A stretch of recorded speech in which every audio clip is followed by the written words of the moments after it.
একটু নাও খিচুড়ি। কত কাজ করছে মেয়েটা, এই সাবাস। ভিডিওটা পোস্ট করতে তোমাদের সাথে কিন্তু অনেকটাই দেরি হয়ে গেল, কিন্তু প্লিজ বন্ধুরা কিছু মনে করো না, কারণ গত 1-2 মাস ধরে আমার ফোনটা কিছু ভিডিওর জন্য প্রবলেম হচ্ছে। কারণ যখনই এডিটিং করে রাখছি পরে দেখছি ভিডিওটা আর নেই। যাই হোক, কেন কি জন্য আমি তো এইসব সম্পর্কে জানি না। দোকানে ফোনটা ছিল, তারপরে কিন্তু আবার সমস্ত ভিডিও আমি খুঁজে পেয়েছি। আস্তে আস্তে তোমাদের সাথে শেয়ার করতে থাকবো। তবে অনেক দিনেরই ভিডিও এখানে জমা আছে, প্লিজ একটুখানি তোমরা কিন্তু ধৈর্য সহকারে দেখো। হ্যালো ফ্রেন্ডস, আমি সুস্মিতা লিভিং লাইফস্টাইলে সবাইকে স্বাগত জানাই। যেহেতু সরস্বতী পুজো, তাই জন্য দেখতেই তো পেলে অনেকটাই ভোরবেলা উঠে প্রথমে আমি কাজ করে নিয়েছি। সমস্ত সবজিগুলো সব কিন্তু কেটে নিয়েছি।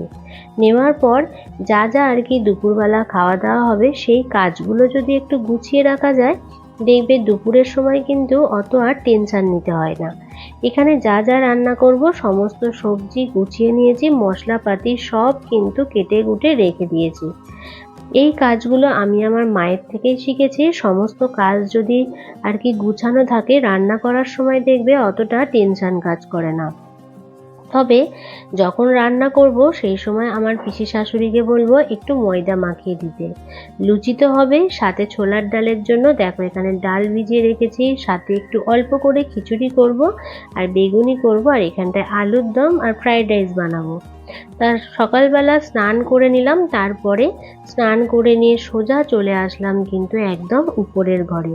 আর এই উপরের ঘরটা হওয়াতে এই বারান্দাতে কিন্তু পুজো আর্চাগুলো সমস্ত কিছু করা হয়। তাতে কি হয়, অনেকটা পরিমাণে জায়গাও পাওয়া যায়। আর আমাদের নিচের ঘরের থেকে উপরের ঘরটা এতটাই খোলামেলা যে অনেকটাই আলো থাকে, আর এত ভালো লাগে তোমরা না দেখলে সেটা বুঝতেই পারবে না। আর নিজের হাতে সব কিছু করছি। আর একটা ঘটনা কি জানো, ঠাকুরমশাই বলেছিল যে সকাল 8টার সময় চলে আসবে পুজো করতে।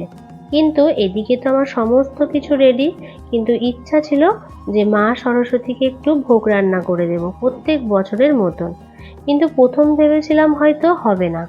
আস্তে আস্তে করে দেখছি সমস্ত রান্না যখন রেডি হয়ে গেল, লুচি করলাম 5 রকম ভাজা, সুজি, সাথে ছিল কিন্তু খিচুড়ি, আর ছিল ছোলার ডাল। এই সমস্ত কিছু করে যখন শেষ ভারের জন্য রাখলাম, সেই সময় দেখলাম আমাদের ঠাকুর মশাই কিন্তু একেবারেই উপস্থিত। আর শুধু তো মা সরস্বতীকে দিইনি, সাথে তো আমার ঘরে গোপালও আছে। সমস্ত ভগবানকে কিন্তু আমি ভোগ নিবেদনও করে দিয়েছিলাম। আর ঘরের তো পুজোটা আগেই সারতে হবে, না হলে এখানে দেখো সমস্ত স্টুডেন্টরা চলে এসেছে। পুজো হয়ে যাওয়ার পর ওদেরকে তো ভোগ দিতে হবে, তখন আর ঘরের পুজোটা কিন্তু আর দেওয়া যাবে না।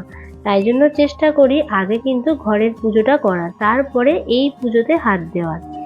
আর এখানে কি হয়েছে, স্টুডেন্টগুলো অনেক বড় হয়ে যাচ্ছে বলে ওরা কিন্তু আর আন্টির বাড়িতে এসে সেরকম ভাবে অঞ্জলি দিতে চায় না। যেটা হয়ে থাকে, বন্ধু বান্ধব সবাই তো এদিক ওদিক ঘুরবে, তাই না? কিন্তু এদেরকে দেখে আমার ছোটবেলার কথা একটা মনে পড়ে গেল। কোনোদিন আমি সরস্বতী পুজোতে কিন্তু স্কুলেতে খুব একটা ভাবে যেতে পারিনি, কারণ আমার মা সারাক্ষণ কাজের মধ্যে ব্যস্ত রেখে দিত।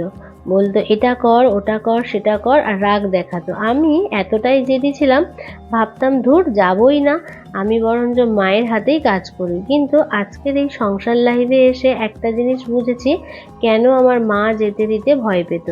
কারণ ওই যে কোথায় কি ভুল করে বসবো বা কিছু হবে বলা তো যায় না, মানুষের বিপদ আপদ।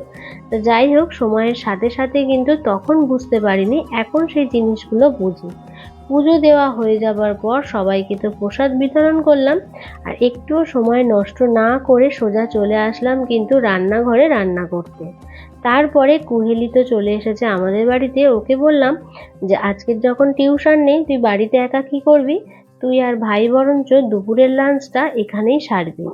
তবে ওর কিন্তু এখানে আসার কথা ছিল আর কি পুজো দেওয়ার জন্য। যেহেতু সকাল 8টার সময় ঠাকুর মশাই আসবে, তোমাদেরকে তো বললাম, সেই জন্য ওরা অত সকালবেলা আর আসেনি, ওরা এসেছিল বেলার দিকে। তবে যাই হোক, ও যখন এসে শুনলো যে অনেকটা বেলা করে ঠাকুর মশাই এসেছে, তখন ও বললো যে ইস, সকালবেলা আসলে ভালোই হতো। আমি বললাম থাক, ওটা করে আর কোনো লাভ নেই, তুই যখন এসেছিস এখন আসলেও হবে। তবে নিজের হাতেই সমস্ত কিছু রান্না কিন্তু করেছি। চলো খেতে খেতে তোমাদের সাথে ফাইনালি একবার দেখিয়ে দিই। এখানে তো দেখতেই পাচ্ছ লুচি আর ছোলার ডাল। বিশ্বাস করবে না, ছোলার ডালটা এতটাই টেস্টি হয়েছিল, অসাধারণ খেতে হয়েছিল। আর সাথে কিন্তু খিচুড়ির সাথে আমি কিন্তু এখানে করে নিয়েছিলাম গরম গরম বেগুনি। তেমন কিছু একটা করতে পারিনি। আর একটু করেছিলাম ফ্রাইড রাইস আর আলুর দম। একটু ইচ্ছা ছিল পায়েস আর চাটনি করার, তবে কিন্তু সময় আর হয়ে ওঠেনি বলে এইগুলো আর করতে পারিনি। এই সমস্ত কিছু আর কি খাওয়া দাওয়া করে নেওয়ার পর একটা স্টুডেন্টের মা এই খাবারগুলো পাঠিয়েছে।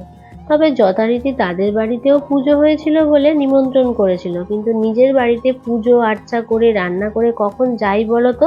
তাই জন্য ওদের খাবারগুলোকে আর কি ঢেলে নিয়ে আমরা সমস্ত কিছু যা রান্না করেছি আবার ওদের টিফিন বক্সের মধ্যে কিন্তু সব ভরে ভরে দিয়েছি। আর ছোটবেলার কথা তো মনে পড়েই গেল। আজকের এই সরস্বতী পুজোর দিন তো কত বয়ফ্রেন্ড গার্লফ্রেন্ডরা ঘুরে ঘুরে বেড়াবে। আমি তোমাদের দাদাভাইকে বললাম, বিয়ে করেছি বলে কি বার হব না, চলো আমরাও কিন্তু একটু ঘুরতে বার হই। সেই লাগছিল বেড়াতে এসে আর কি, এটা তো বেড়াতেই বলবো তাই না, বাড়ি থেকে বেরিয়েছি তার মানে মাইন্ড তো ফ্রেশই হয়ে গেছে। এতটাই ভাল লাগছিল সে বলে বোঝানোই যাবে না। খুব মজা করেছি সেদিন, তেমন কিছু না। আর এখানে তো বুঝতেই পারছো কত মা সরস্বতী কার্তিক ঘুরে বেড়াচ্ছে, কি আর বলবো। মানে যে যা পাচ্ছে যেমন ভাবে ঘুরে বেড়াচ্ছে। আর এতটাই রাস্তায় ভিড় ছিল, যাই হোক ভিড় কাটিয়ে সোজা চলে গেলাম জামদানিতে একটা চায়ের দোকানে। সেখানে তো চাটা নিলাম, হালকা করে একটু লিকার চা খেলাম, গল্প করলাম, সময় একটুখানি আর কি আড্ডা দিলাম, সময়টাকে খুব ভালোভাবে কাটালাম। তারপরে বেশি দেরি না করে আবার বাড়ির দিকে চলে আসতে হলো। কারণ ওই যে স্টুডেন্টটা আমাদেরকে আর কি ওদের বাড়িতে পুজো হয়েছিল সমস্ত খাবার দিয়ে গিয়েছিল, তাই জন্য ওদের বাড়িতে আমাদের বাড়িতে যা যা হয়েছিল ওদের টিফিন বক্সে ভরে আর কি সমস্ত কিছু খাবার দিয়ে আসতে হবে, বেশি তো রাত করলে চলবে না। এই হলো ওদের খাবারটা দিতে যাচ্ছি। তাহলে চলো বন্ধুরা, ভিডিওটা আমি এখানেই শেষ করলাম, টাটা।